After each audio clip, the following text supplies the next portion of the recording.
Hello, everyone, and welcome to Care Connection, the free live webinar for family and professional caregivers of individuals with Alzheimer's disease and related illnesses. This is Christy from AFA, and I just want to thank everyone for joining us today. A couple reminders before we get started. All participants will be in listen-only mode for the duration of the webinar today. If you have any questions, you can type them in on the right-hand side of your screen in the control panel, and we will have time at the end to answer those.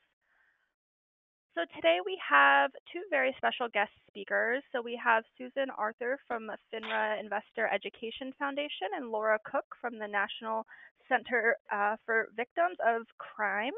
And they're going to be talking about assisting victims of financial fraud today. So we're really happy to have them as our guests. So Susan and Laura, whenever you are ready, the floor is yours. Thank you so much. Hi, everyone, and thanks for joining us today. Today's webinar is going to be on taking action, assisting victims of financial fraud.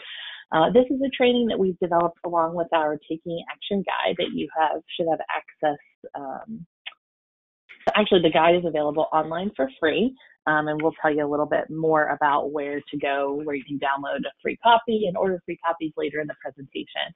We put together this guide a couple of years ago, and we've made some updates to it since then.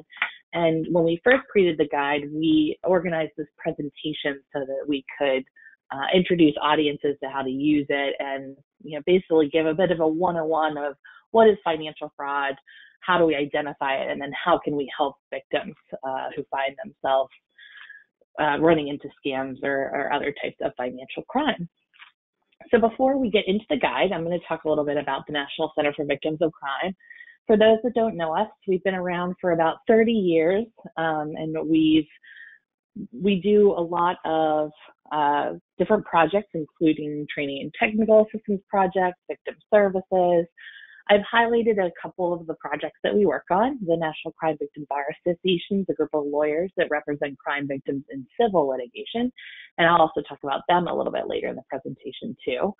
A complex homicide project, which is one of the projects that I work on, where we do mostly training and technical assistance for multidisciplinary teams responding to families and communities in complex homicide cases.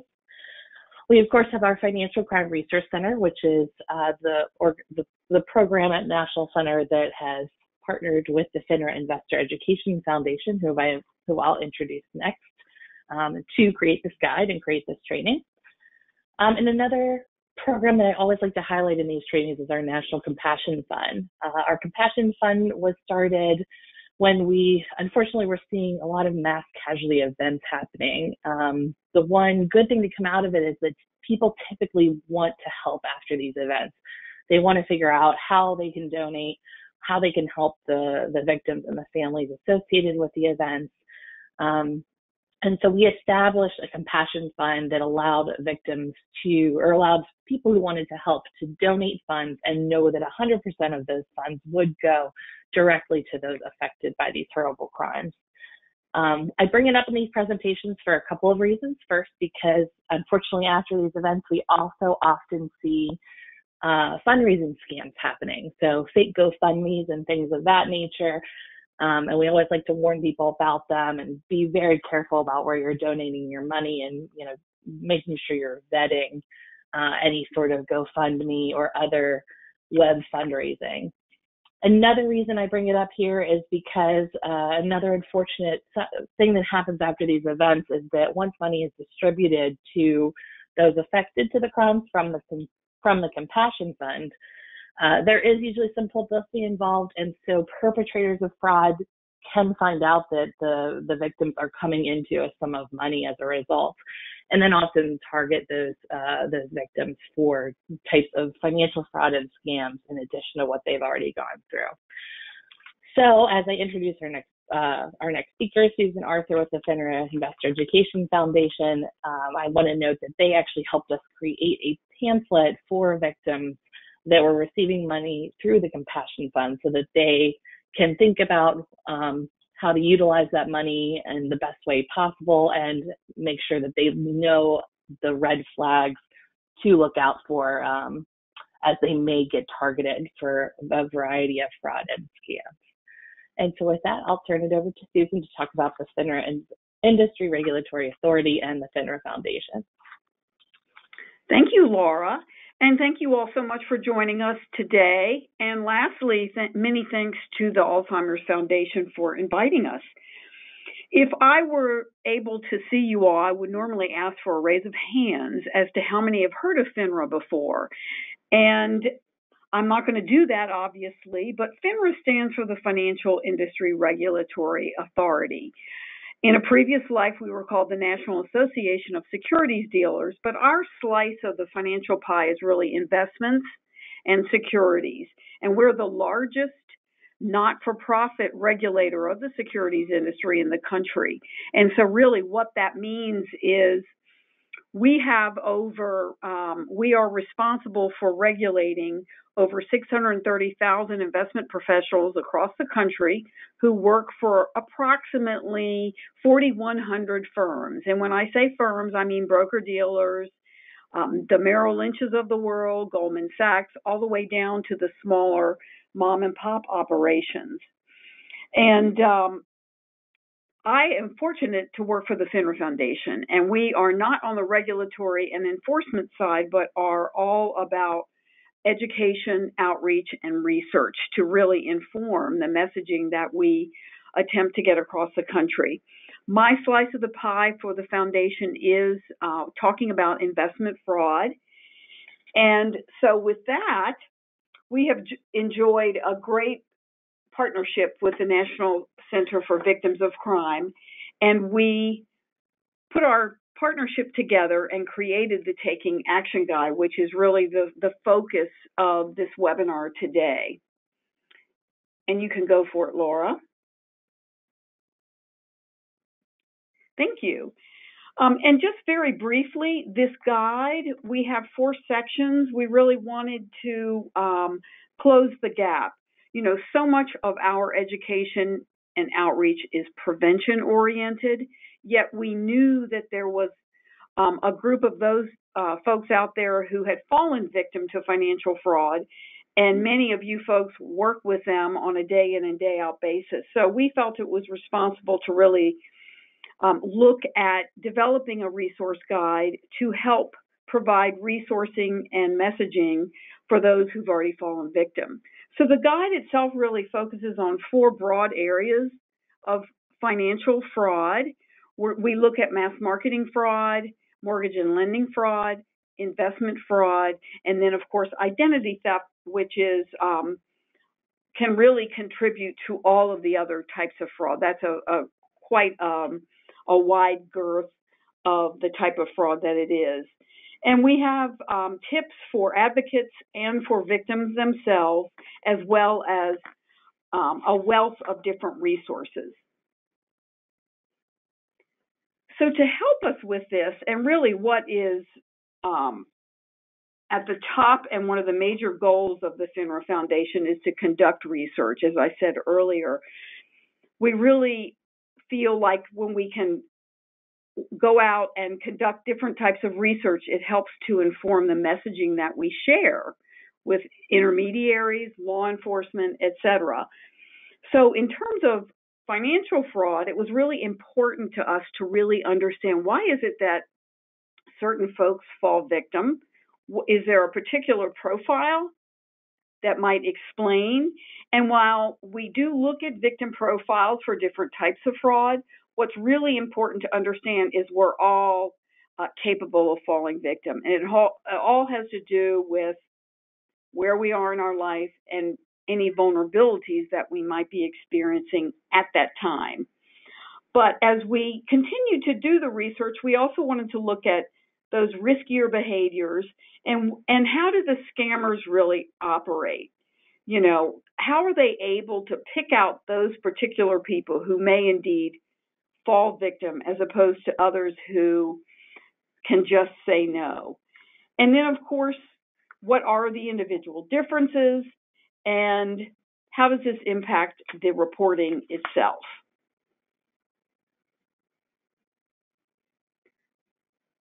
So with some of the research that we've done in the past, this particular slide shows a few factoids. And I would venture to say that it may have changed a little. And what I mean by that, the first factoid, more than 8 in 10 have received a potentially fraudulent offer. My guess this day and age, that would be 10 out of 10. We've all received some kind of phishing email or text or phone call, snail mail. The scammers are relentless, and they figure out a way to go at people as best they can through every medium that's available to them. This middle factoid, 50 billion, we estimate is lost per year to financial fraud. What's important to point out about that particular number is that financial fraud is still somewhat underreported. We've certainly seen an improvement since we've joined forces with so many partners across the country on every level, national, federal, state, and local level. But still, it's underreported, and I'm sure you can figure out why. People are embarrassed to come forward. And so with the help of you folks and all of our partners, we can help people understand that by coming forward and reporting what's happening to them, it helps their community, and it helps those understand what's going on in their community who might be in law enforcement or some type of victim advocate. Lastly, Americans aged 65 and older are more likely to be targeted and 34% more likely to lose money once targeted than respondents in their 40s. And that's very understandable because scammers go where the money is. And someone who is closer to retirement or out of retirement has, accumulated their savings. So they're much more of a target. Now, if you look at the chart on the right-hand side, this is what we would consider the non-traditional costs of financial fraud. I don't think it would surprise any of us really that when we talk to those folks who had lost money, of course they experienced some kind of emotional duress and trauma, whether it be severe stress, anxiety, depression, difficulty sleeping, and often suicidal. So very important to recognize that even though with financial fraud you may not be able to see the scars, they're no less devastating. So let's talk a bit about the perpetrators. Perpetrators of financial fraud truly can be anybody. We've got a couple of groups that we highlight here. For elder financial exploitation, we probably are seeing that more with family members, caregivers, friends, trusted advisors, somebody that the older adult knows. As we know, that elder abuse is typically committed about 90% of the time, give or take, by somebody the victim knows. We think the same with financial exploitation of older adults as well. And this nuance creates a lot of difficulty and makes these cases harder for victims to recover in multiple ways. And I'll talk about that a bit later when we discuss some trauma here in upcoming slides. Perpetrators can also be leaders of an affinity group. We have a slide coming up that talks a little bit about the psychology behind fraud. And typically with these affinity group types of fraud, we see one person fall for a scam and kind of then play a part in convincing others to fall for the scam. So the perpetrators use their first targets as ways to get others to invest and ways to lend credibility to what later turns out to be a fraud or a scam. Trusted advisors can be a number of different people from different groups, could be accountants, attorneys, investment professionals, bankers, doctors, and we definitely see people who are in these positions occasionally committing fraud because they are in these trusted positions. And then last but not least, strangers. And so perpetrators, the type of perpetrator often does connect with the type of crime that's being perpetrated. We're going to talk about mass marketing fraud in this presentation, and mass marketing fraud like romance scams or phishing scams perpetrated through email, robocalls. Those are usually all committed by strangers. So it really does depend on the type of fraud when we're trying to identify who the perpetrator may be. What about the victims? As Susan mentioned before, anybody can be a victim. However, the profiles do typically vary a bit by scam. So we see FINRA has done some great research here, and we see lottery fraud, which is a type of mass marketing fraud affecting single, older, female consumers with less education and less income. Conversely, another type of mass marketing fraud, other types of mass marketing fraud, like phishing scams, like when your bank emails you and says, hey, we need your social security number to verify something on your account. It turns out to be a perpetrator of fraud. It can be any age, but we see those targeting younger adults often, like people with new bank accounts who don't really know how things may work. And then the FINRA Investor Education Foundation has done a lot of research around investment fraud, of course, and they found that with investment fraud, victims are typically male. They're usually near in retirement, so they are either going to be coming into some of their retirement income, or they're receiving their retirement income that they saved up for. So a lot of times these victims will be looking for ways to invest money, and so they're targeted for investment fraud. They're typically more financially literate. They typically have a bit of a higher income, more educated, and they're also very self-reliant. So as you can see, it really does depend on the type of fraud to determine what sort of victims may be targeted and who may fall victim. So there are some populations that are targeted a lot. They don't necessarily fall victim, but older adults is the most prominent in this category. Older adults are targeted with various types of fraud, ranging from investment fraud to mass marketing fraud, for a variety of reasons. Maybe because they are dependent upon others for care. They might have physical impairments, cognitive or age-related mental capacity.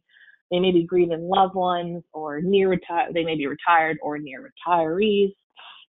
The cognitive and age-related mental capacity issues, a lot of older adults suffer from types of dementia like Alzheimer's, but that's not necessarily everyone. However, as we age, our brain ages just like the rest of us does.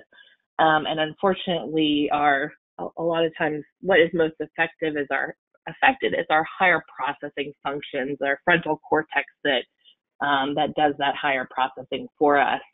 And so you might have a person who is totally capable in all respects of their life. They're able to care for themselves, they're able to cook, they're able to go shopping. However, when it comes to like financial skills, such as balancing a checkbook, that's when they really start to have issues. And so as we age, we're more susceptible. For types of consumer scams, the amount of money lost is often higher. So perpetrators will continually retarget victims over and over again. And they typically, at times, won't realize that the fraud is continuing.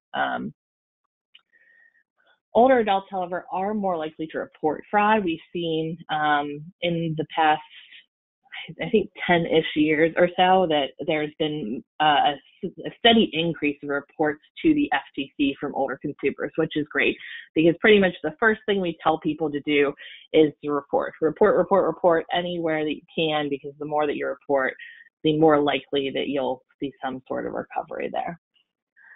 Another high target population is victims of domestic violence.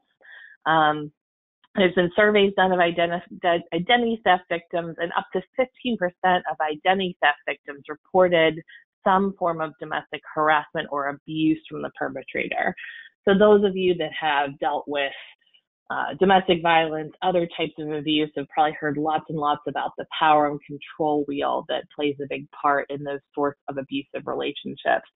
And economic abuse is just part of that. And so there are times that perpetrators will use economic abuse like identity theft in addition to physical abuse, sexual abuse, or psychological abuse to exert power and control over their victims. And then the last high population target category is previous victims. Previous victims are targeted for two main reasons. First, once your information is out there, perpetrators are probably going to reuse it to retarget you.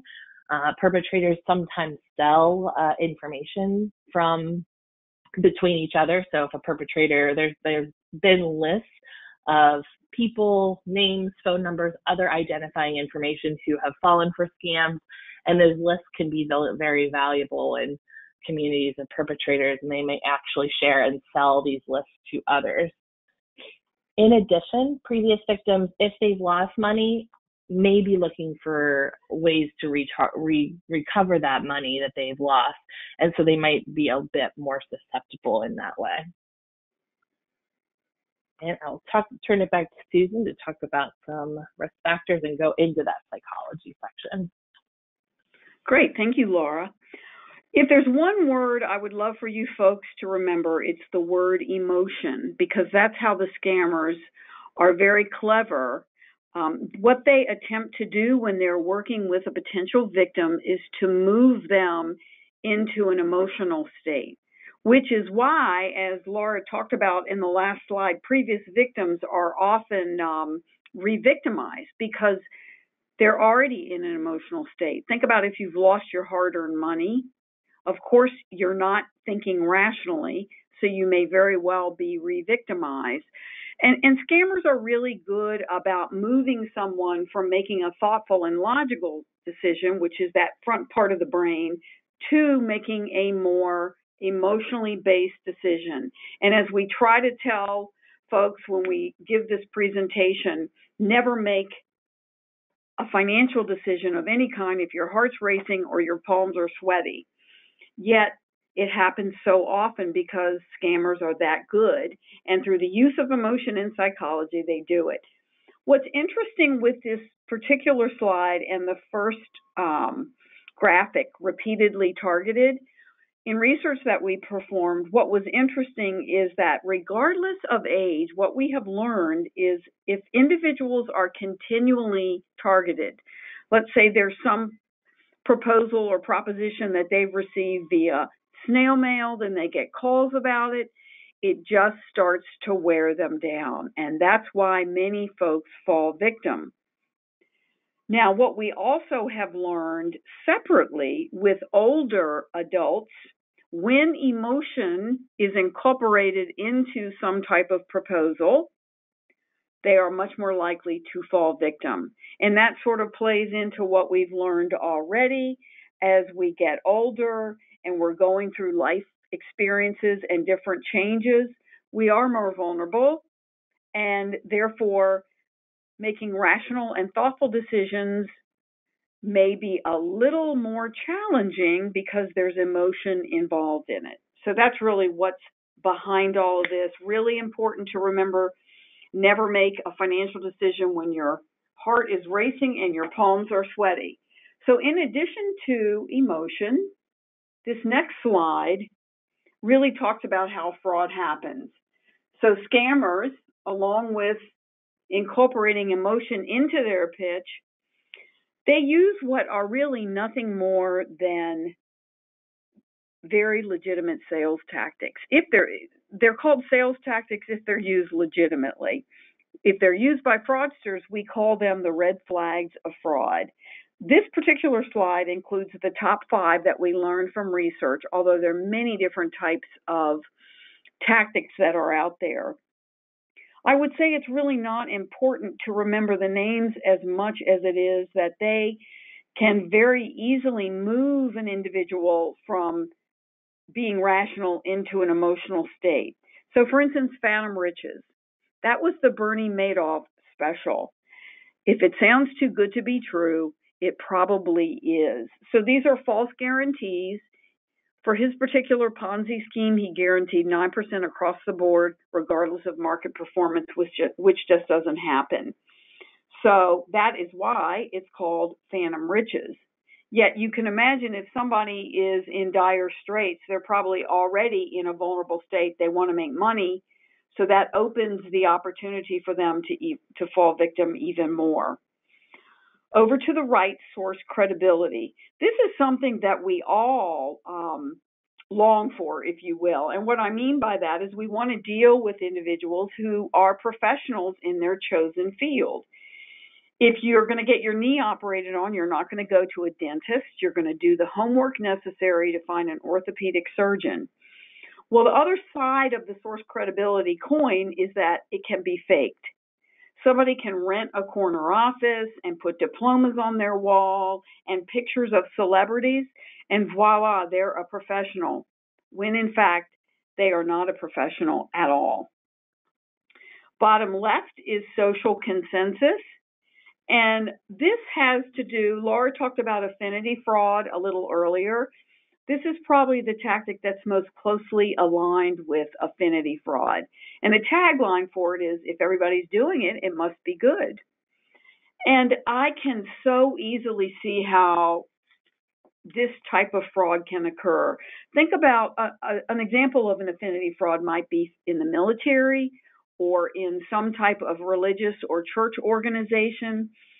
If you go and you're among people that you trust and they start to talk about something they've learned about, and then everybody starts to jump on the bandwagon, I can understand why people might be more inclined to make a financial decision without doing their homework.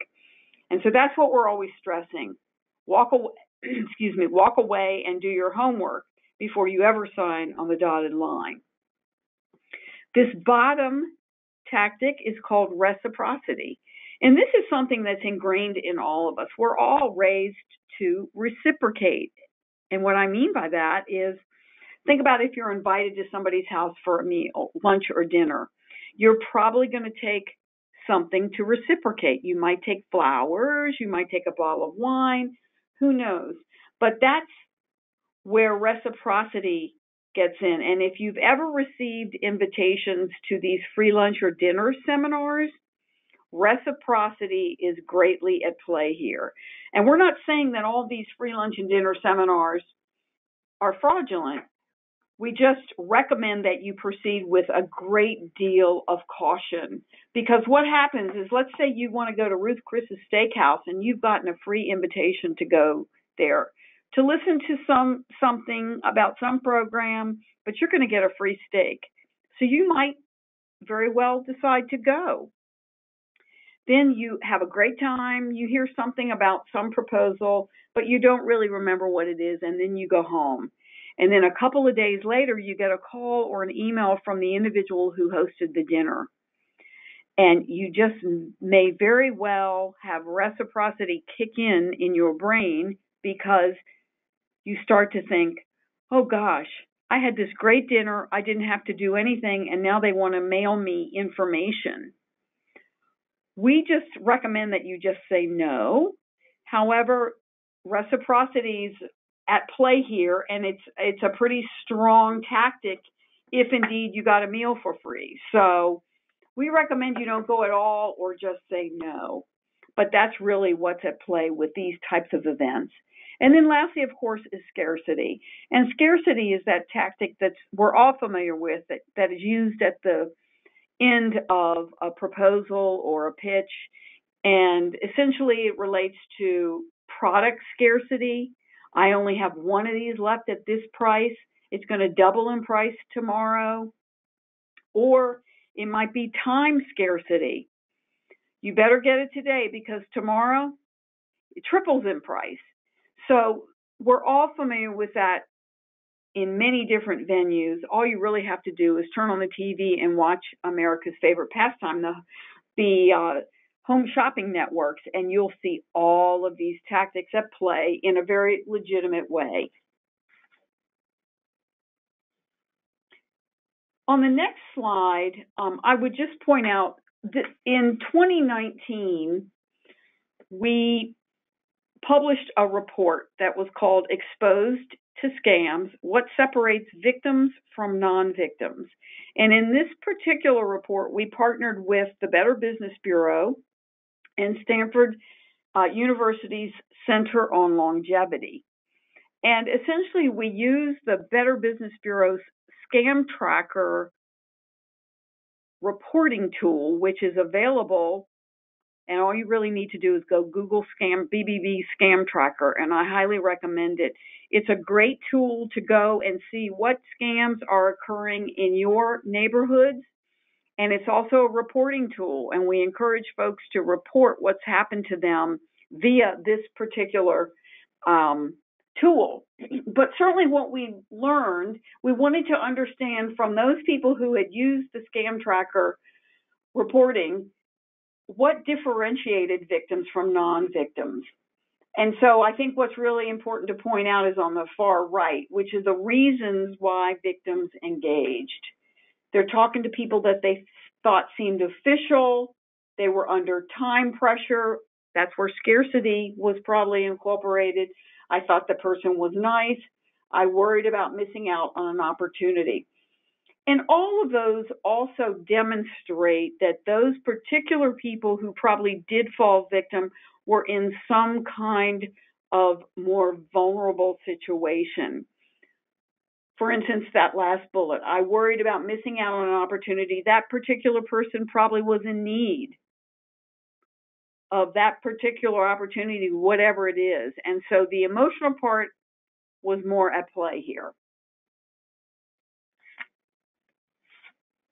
And then moving along, we also, and I think this is a very interesting factoid that came out of that particular report, people who live alone or are socially isolated, it really increases their risk to falling victim. And so often,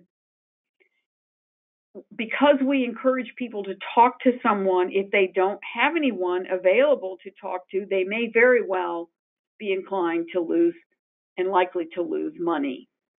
Or the other side of that coin is people chose not to discuss the solicitation, and maybe that's because they didn't want to miss out on the opportunity. So, it's not as straightforward as it may seem. There's some complexities involved, depending on the individual, the vulnerabilities that they might be going through, what their socioeconomic situation is. And on the right-hand side of this slide, you see, I talked to my kids, and they said they were pretty sure it was a scam. So obviously, we recommend to people never make a decision immediately. Walk away and do your homework, which includes talking to other family members or friends about what's going on and what you're contemplating.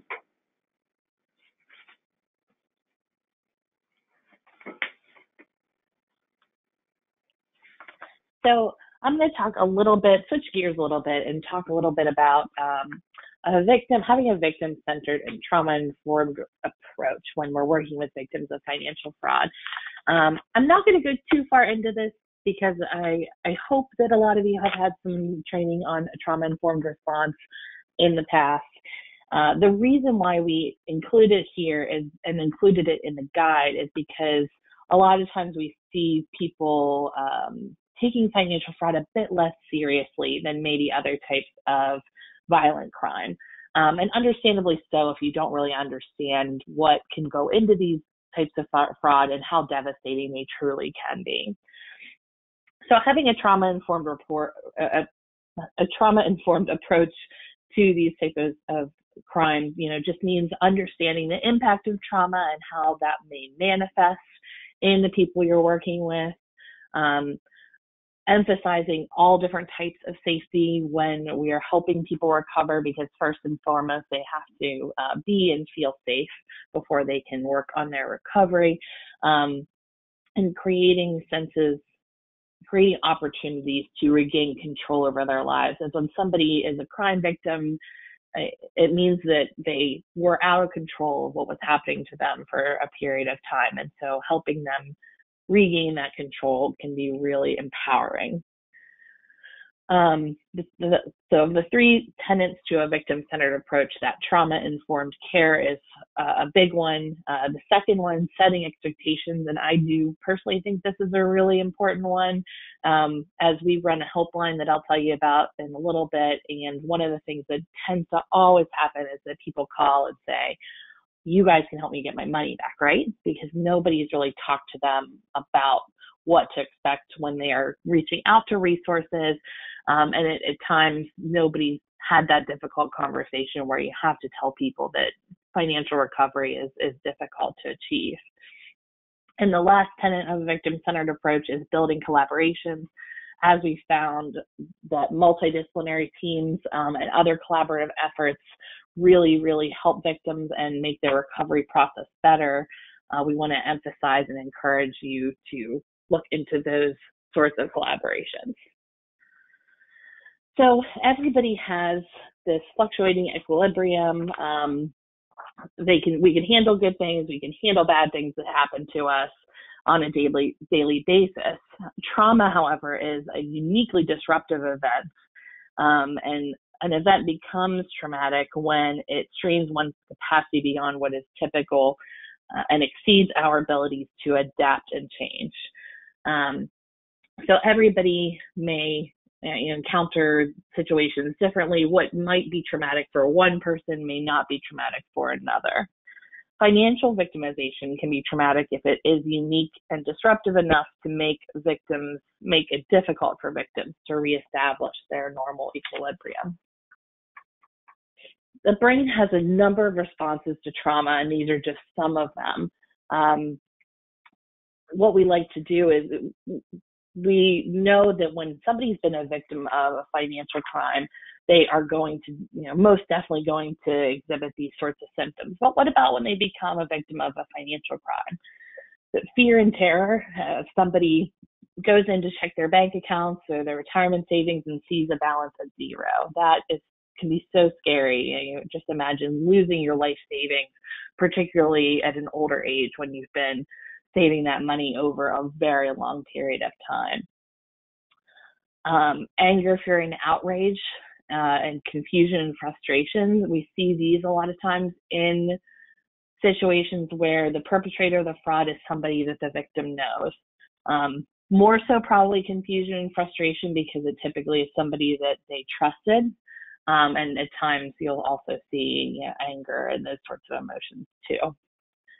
Another thing that we see a lot of is guilt and self-blame. People tend to say, oh my gosh, how did I fall for this? How was I so stupid? And to say language that really is self-deprecating. And I think a big part of this is because lots of fraud happens over a longer period of time. And so victims kind of play a role in their own victimization before they realize what is happening. And so that can be very traumatic and often manifests itself in self-blame. Shame and humiliation. Nobody wants to talk about losing money to a fraud because they, again, often blame themselves and think that it's something that they did wrong. And then lastly, grief or sorrow. It might be the grieving over their lost assets, what they had planned to do with those assets. But a lot of times, I think the worst of it comes again when it's somebody the perpetrator knows or the victim knows well. A perpetrator that the victim knows, because that relationship is forever going to be changed. They may not lose the relationship, but in some cases they may totally lose that relationship. And so there's a grieving process that goes along with that as well. So a couple of things to think about when we are trying to be trauma-informed when responding to victims of financial fraud is, first, to minimize re-victimization. Always assume people do have a trauma history. We're not going to have time to go through everybody's history and see if they have had trauma, nor do we want to necessarily put people through that. So it's best to assume that somebody has gone through a trauma before. We want to understand how trauma can affect perceptions. So a lot of times we'll get victims reaching out for help who are a bit distrustful, a bit suspicious, and this is because their trust has been violated. It has nothing to do with their relationship with you or whomever they're seeking help from, and everything to do with the fact that their trust was violated by a perpetrator. We also want to emphasize safety, and we talked about that a bit before. Physical safety, psychological safety, emotional safety, and also financial safety, particularly in these situations. People need, so much money to be and feel safe. And so when we've had somebody that has gone through a financial loss, we need to do what we can to help them figure out how to move forward and feel safe in order to then help them recover. And lastly, create opportunities for them to regain that sense of control over their lives. And we can do this through helping them in the recovery process. So helping them to report, helping them figure out what resources are available, what those resources do, how they're going to help them, but then letting them take the lead in contacting and doing outreach and reporting. So briefly, I want to mention polyvictimization. So unlike, re-victimization, polyvictimization is exposure to more than one criminal traumatic effect or event. So this is when somebody has gone through a crime more than once in their life. Trauma is cumulative, and so what we see is if a person has gone through a traumatic event before, if they have a traumatic event to a situation that happens after that first traumatic event, the reaction is typically going to be worse because the effects are compounded. They may experience post-traumatic stress, depression, decreased physical health, as a lot of psychological injuries have physiological manifestations too. And the key to helping in this sort of situation is intervention. So legal assistance, case management, and then counseling or access to mental health care, which is something that we always want to provide, at least as an option to victims. All right, so moving a little bit back into the types of scams, prevalence of scams, the Better Business Bureau puts out this report each year, their top riskiest scams. The 2019 report should be coming out shortly, but for now we've got the 2018 report. And what we saw is employment was the most riskiest this year, and that had an increase. So a number that it actually increased from 2017 to 2018 were employment, fake checks and money orders, home insurance, and romance. Types of employment fraud we're often seeing are people advertising jobs online and then telling the victim that they've got to pay some money up front for a security background check, or that they have to do this one task, which typically involves depositing a bounce check into an account or something of that nature in order to get the job. We see home improvement scams often follow natural disasters. So a lot of contractor type fraud where a perpetrator will go to somebody's house, maybe after a tornado has hit that area, and say, hey, I can fix your roof for you. I need this much of a down payment. The victim pays, and then contractor moves to the next town that the natural disaster hit and is never heard from again. And lastly, ones that increased were romance scams, and we have a slide on that we're going to discuss as well. Some that have decreased, just to note, online purchase scams decreased from 1 to 2, so not a big jump there. Online purchase scams are still pretty prevalent. Advanced fee loans, investment frauds, and travel and vacation frauds all decreased a bit, but they're still there on that top 10 list, and we're still going to see them happening in 2019 and 2020.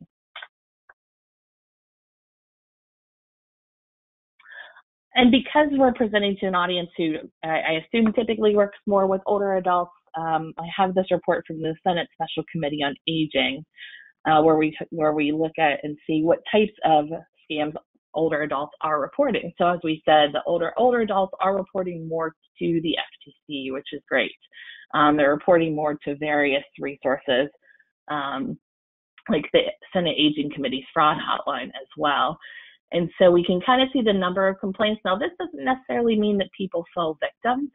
These might just be targets, but I think this can give us some insight into what to expect. The IRS impersonation scam has been something that's been prevalent over the past couple of years, and we'll probably see it this year as well, right now around tax season. Elder financial abuse is up there, a fair amount of complaints. Grandparent scam and romance scams, and then we've got identity theft there, rounding out our top 10.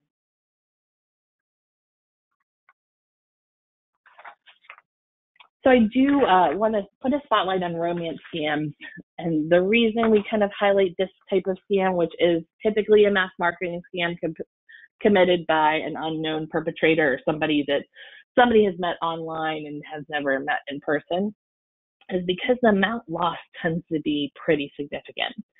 So women in men age 40 to 60 are the most frequent targets.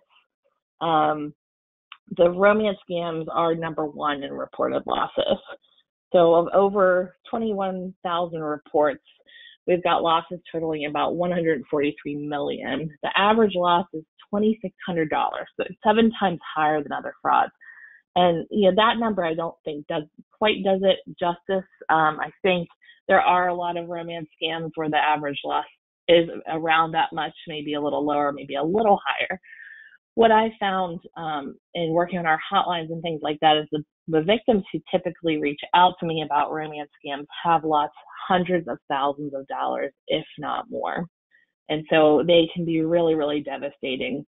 A lot of times the victim has been talking to a perpetrator for a long time. So we talk about repeated targeting and how that makes us more susceptible. Typically, these perpetrators are reaching out to victims over and over and over again. They're coming up with reasonable reasons why they may need money. And we have a victim that's been speaking with somebody and feels like they know and trust this person, despite maybe of never meeting them. A lot of times they're gonna hand over tens of thousands of dollars on multiple occasions for various things like health issues. Needing the perpetrator says they need to help a family member who's in trouble. Perpetrator wants money to come see the victim, but then something happens and then they can't come. There's often excuse after excuse and a plethora of reasons why perpetrators continue to need money. And so I did want to highlight that. There's not, unfortunately it's a mass marketing fraud, typically with an unknown perpetrator. There's lots of places that people can report, but regaining those assets is really hard. One of the things I'm seeing more is the use of support groups for victims of these sorts of scams. We're finding that is a really helpful thing, is for victims to realize they're not alone. Other people have fallen victim to these sorts of scams as well, and to kind of talk about their experiences, not only the loss of their money, but also the loss of this perceived relationship, which can be devastating. And so quickly, before we go to our action steps section, I just want to talk a little bit about the perception of victims. Like with other types of crime, we unfortunately with financial crime see a lot of victim blaming. Not only victims blaming themselves, but also people thinking that victims are at least partially at fault for these types of fraud. And so it's so important for you all as advocates to make sure that victims understand that they are not at fault, that they're not to blame. And then this happens a lot of the time. Okay, so moving into our action step section. So we have action steps for each different type of fraud: for identity theft, for mass marketing fraud, mortgage lending fraud, and investment fraud. However, there's a number of action steps that are the same regardless of the type of fraud you're dealing with. And this book was written as a guide for advocates, so it's not for victims, so we do have resources that are directly for victims. And so these are things that you can do to help victims in their recovery process. First and foremost, safety planning, both physical, emotional safety, and financial safety. Secondly, refer victims to resources. There's a lot of resources available, and this includes setting their expectations. So making sure they know what to expect when they reach out to these resources, and what the organizations can do. We want to refer people to mental health counselors, even though they may not want to talk to somebody that at that time. They might not be suffering from those non-financial costs of fraud that Susan talked about earlier yet. It may be something that comes up in the future, so it's helpful to give people research like psychologytoday.com or something like that, where they can search for counselors, psychiatrists, psychologists that may be able to help them later on if they are having depression, anxiety, difficulty sleeping, or things of that nature. And then lastly, if you're dealing with an older adult or somebody with a lack of capacity, you may want to consider calling Adult Protective Services. It's good to know in your state what type of victims Adult Protective Services can help with, and then know when to reach out to them for assistance. As far as setting expectations goes, these are a couple things that I think are really important to remember. It's good to let people know that recovery does require work. There's a lot of resources out there, and it does require calling them, filing reports online, and things of that nature that can take some time. Reporting does matter, even though you see down at number 7, there may be silence. Some organizations aren't necessarily going to directly follow up. Filing a police report is not always going to open an investigation, but the more reports there are, about similar types of fraud, the more likely there is going to be some investigation into those matters. Third, and probably the most difficult to hear, is that full financial recovery is difficult to achieve. Sometimes you can get some money back. In some states, victim compensation will provide some compensation for property crimes like fraud or for other crimes involving finances. Some states, victim compensation doesn't provide anything there. A lot of times perpetrators are unknown, they can't be sued, they can't be located, and it can be really, really hard to get money back. Perpetrators of financial fraud aren't great with finances. They're typically not great with finances. They're not going to be saving up this money. They're going to typically be spending it as quickly as they are getting it. Civil legal action is possible, but it may not work. Hopefully we have a bit of time at the end for me to talk a bit about some cases when this may be a good option to pursue. Resources are available. There's a lot more resources out there than people think, and so there are a lot of places for people to contact to file reports and to get more information about what they can do to recover. And recovery is also about their health. It's not just about recovering their finances. It's about regaining that sense of control. And last but not least, advocates are the key to preventing future victimization. The more you can walk through these steps with people, the more likely victims are to be able to protect themselves from re-victimization. There are a couple action steps for victims that are going to be the same regardless of the type of fraud as well. So this is a picture on the right of one of our victim assistance checklists. These are written for victims, and they're available on saveandinvest.org. They are specific to the types of fraud, just like the Taking Action Guide is, and victims can actually go through and check off these steps as they move through the recovery process. First, we want to discontinue engagement with perpetrators if possible. It's not always possible, particularly if the perpetrator is a caregiver, a close friend, or a family member. But as much as that engagement can be minimized, that will help as well. Victims should create a case file in a safe place with information about the fraud. As they're making reports and contacting agencies for help, it's going to be good to have this all in one place and have it stored somewhere safe. Victims should know their rights. People can visit the your state attorney general website that will will have information about victim rights.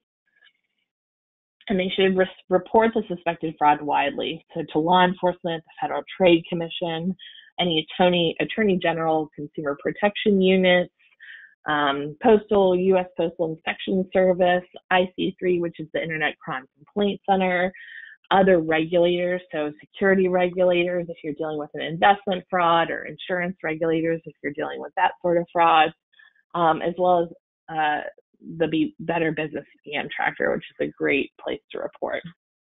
And then last but not least, consider civil remedies.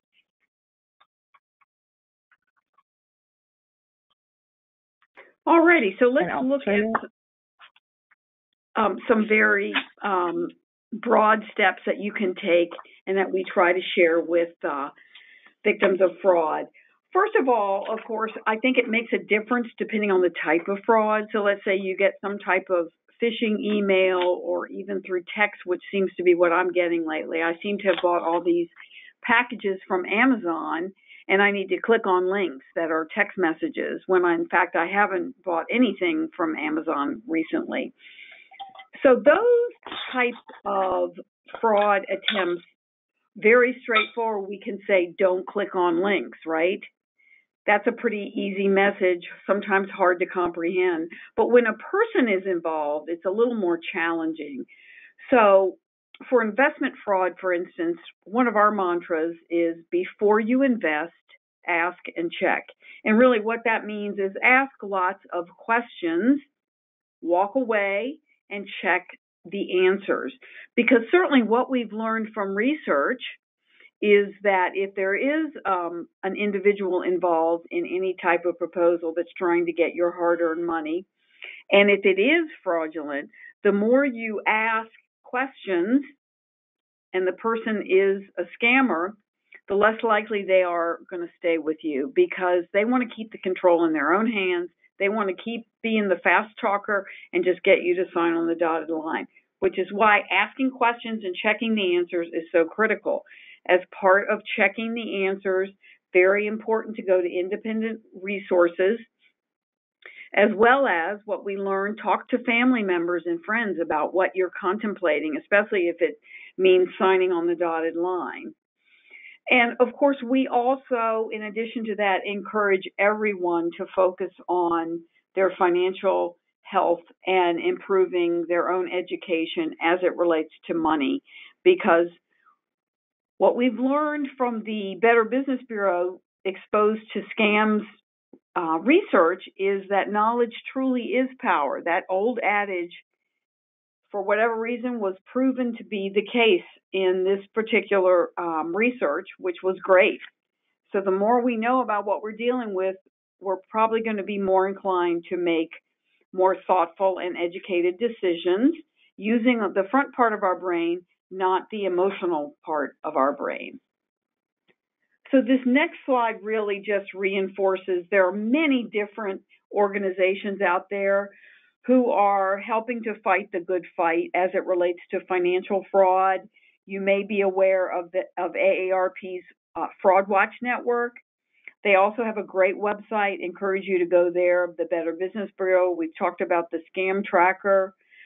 The Federal Trade Commission has a great website, the Consumer Sentinel, and all of these are data gathering tools to help different locations across the country understand what's going on in their particular communities. And they're all slightly different. I will say that most of them are reporting mechanisms.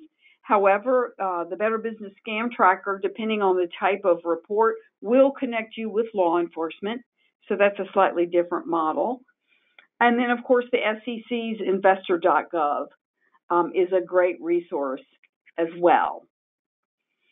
And then this next slide really focuses in on a tool that FINRA provides in the investment space. And essentially, if someone is trying to sell you a security of any kind, they are required to be registered.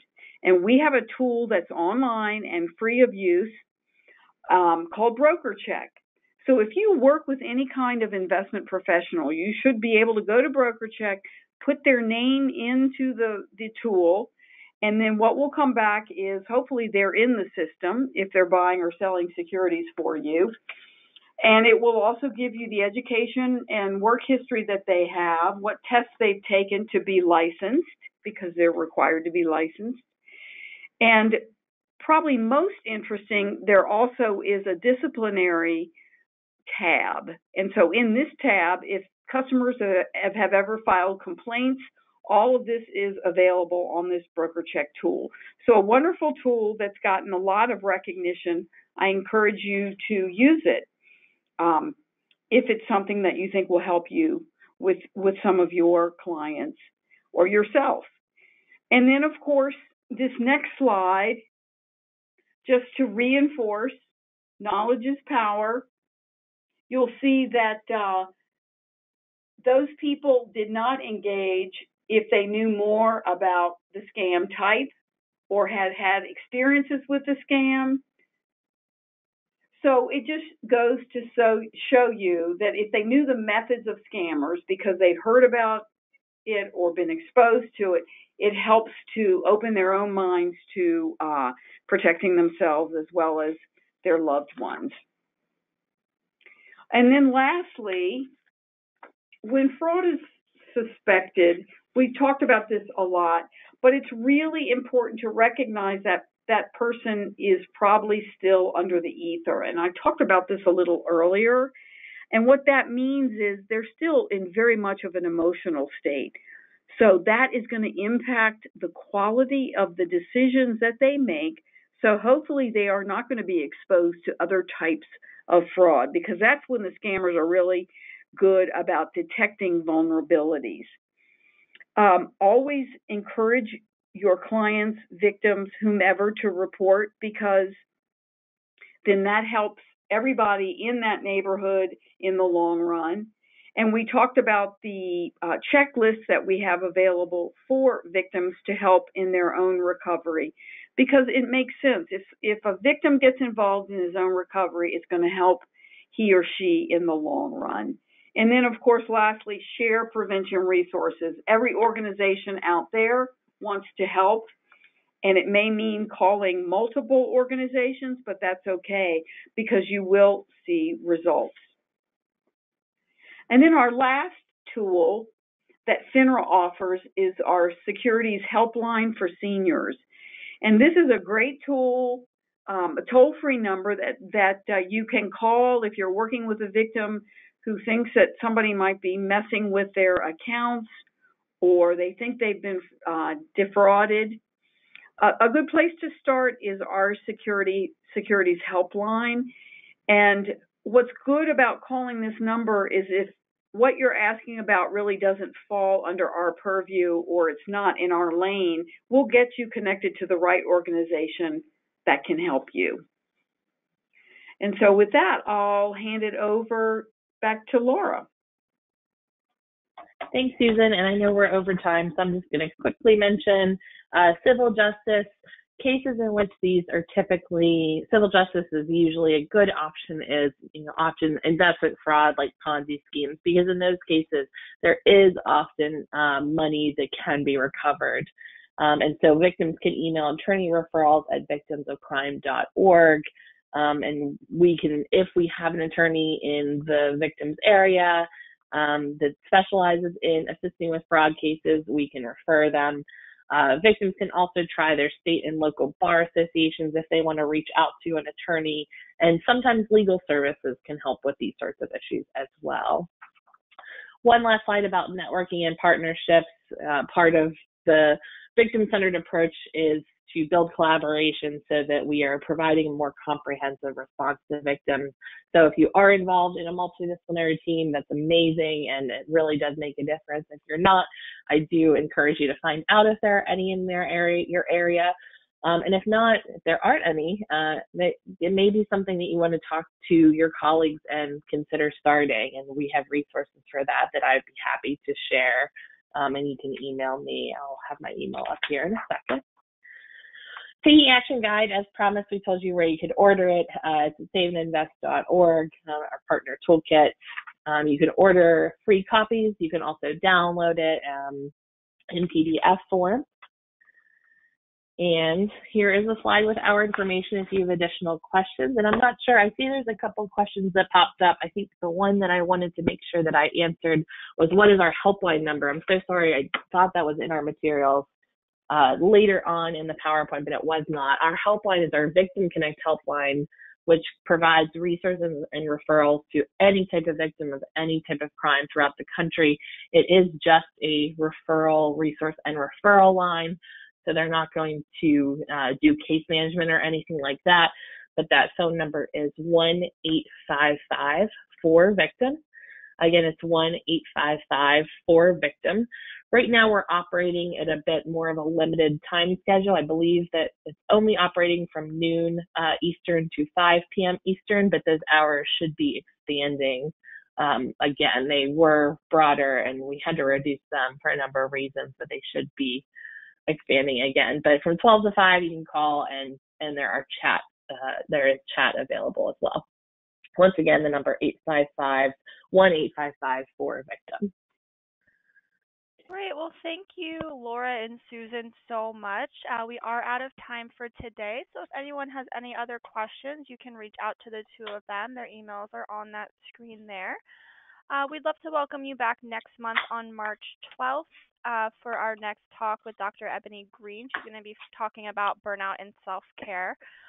So thanks again, everyone, for joining us today, and thank you, Laura and Susan, for a great presentation. And have a great afternoon, everyone. Thanks, everyone.